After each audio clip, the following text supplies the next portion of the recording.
Okay, quickly, one more video. This is my 5th video tonight. Bam, bam, bam, just knocking them out.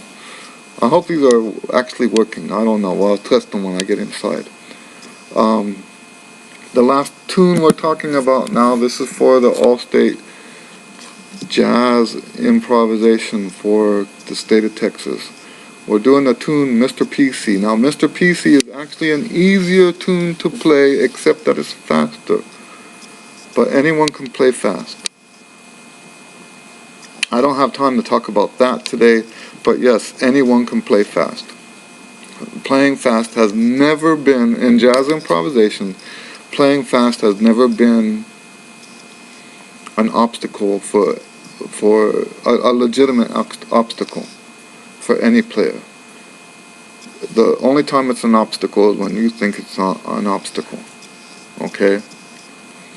And I'm not saying that I've never been there. Okay? But it is all in your head, okay? Playing fast is just in your head. Okay, so what makes this tune easier than So What is that it's just in one key. You don't have to keep track of where you are so that you know when to change keys. Okay? And it's possible to sound good on Mr. PC just playing the notes of the F major scale. Whatever you do when you improvise on the F major scale is going to sound good on this tune. Now you can say, well, Mr. Lewis, there's places in here where it should be different notes because the chord says this and the chord says that. Well, that's not actually true. There's one chord, I think it's in the 9th bar, that it's supposed to be A flat. Okay? But I promise you that if you don't play the A flat, it's not going to be very obvious that you quote unquote played a wrong note. There is no wrong note. Okay?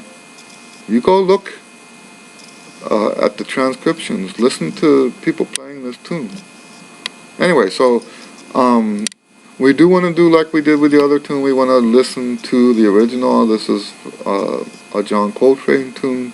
Listen to John Coletrane playing this. You know, I have a recording of him and Eric Dolphy playing Mr. PC, and it's wild. Right? That's some wild stuff, but it's great. I think it's a lot faster, if I remember right, than the original recording. But you know, you can get a lot of different recordings of this tune, and you should listen to as many as you can. So that's the first step. And like I said, if you play in the key of F, that should fit just about everywhere in the tune. There are other notes, but with the beginners, I like to tell you that those notes are optional. And if you are struggling with this tune, I want to tell you, don't even try to play the chords. I'm going to say that again because it is controversial. Don't even try to play the chords. Improvise in the key of F and use your ear to find notes that you think sound good. That's how this works. There's more to it than that, but we're talking about people who are beginning improvisers. Okay? Improvise in the key of F, our F, not F concert. Improvise in the key of F, and pick and choose the notes that sound good to you at different places in the song. And now that's where the repetition of the track comes in. You want to play the track over and over and over again. Hundreds of times. I'm not exaggerating. You want to improvise with this track hundreds of times so that your ear becomes accustomed to what notes sound good in which place. Okay, but you use your ear for that. You don't mechanically try to play this note at this spot and this note at this spot.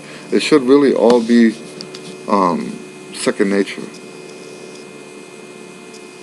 what I will say is that you should, I said this in the other video, I strongly recommend that you get my tonalization book and master. It sounds like, well, Mr. Lewis, I can already play the key of F. Well, do you know what? Get the tonalization studies book and master all 20 of those exercises in the key of F. And it will make your improv better. Okay? You use your ear to find the better notes, but these exercises will make it easier for you to find those notes. Okay? That's how I teach beginner improvisation. Now, I've had improv students all the way from beginner to world-class improvisers. Okay? I've taught every level of jazz improviser. And so please do not think that what I'm saying is this is the right way to play. This is the right way to start jazz improvisation.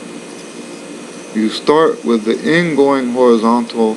Look at the other video to see what I mean when I say that. Okay? Ingoing horizontal improvisation. That's the easiest way to get started. Not by playing chords. That's the hardest way to improvise. Okay? I actually believe that ingoing vertical is more difficult than outgoing vertical, where you use substitute harmonies and stuff like that go outside of the key, outside of the tonal center. That's easy because just about anything you play is justifiable. Okay? That's actually a lot easier than playing inside, where there is a reckoning, right? If you don't know what you're doing with the inside stuff, you could be really messed up, right? That's some hard stuff. Now, I know this isn't part of this video, I just thought of it right now. When I teach students the ingoing vertical stuff, we do it through the language. Okay?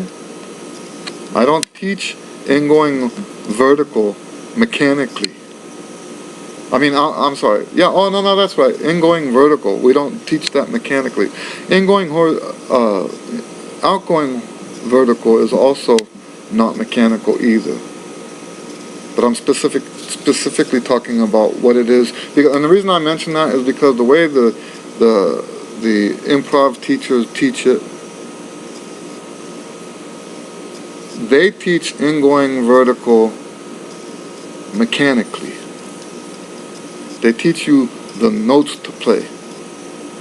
And I teach ingoing vertical according to the language. We use the language to outline the key. I mean, outline the chordal structure, the harmony. We use the language to do that, not technical spewing of notes. Okay? That's how I teach. And that's how I play, by the way.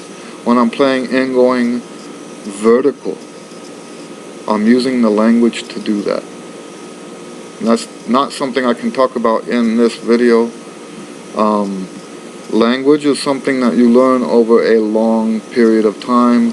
We're talking about this for people who might struggle with the improvisation. And the audition is in October. You're not going to learn language in October. Not in a way that's usable on this music. Language is a long-term goal.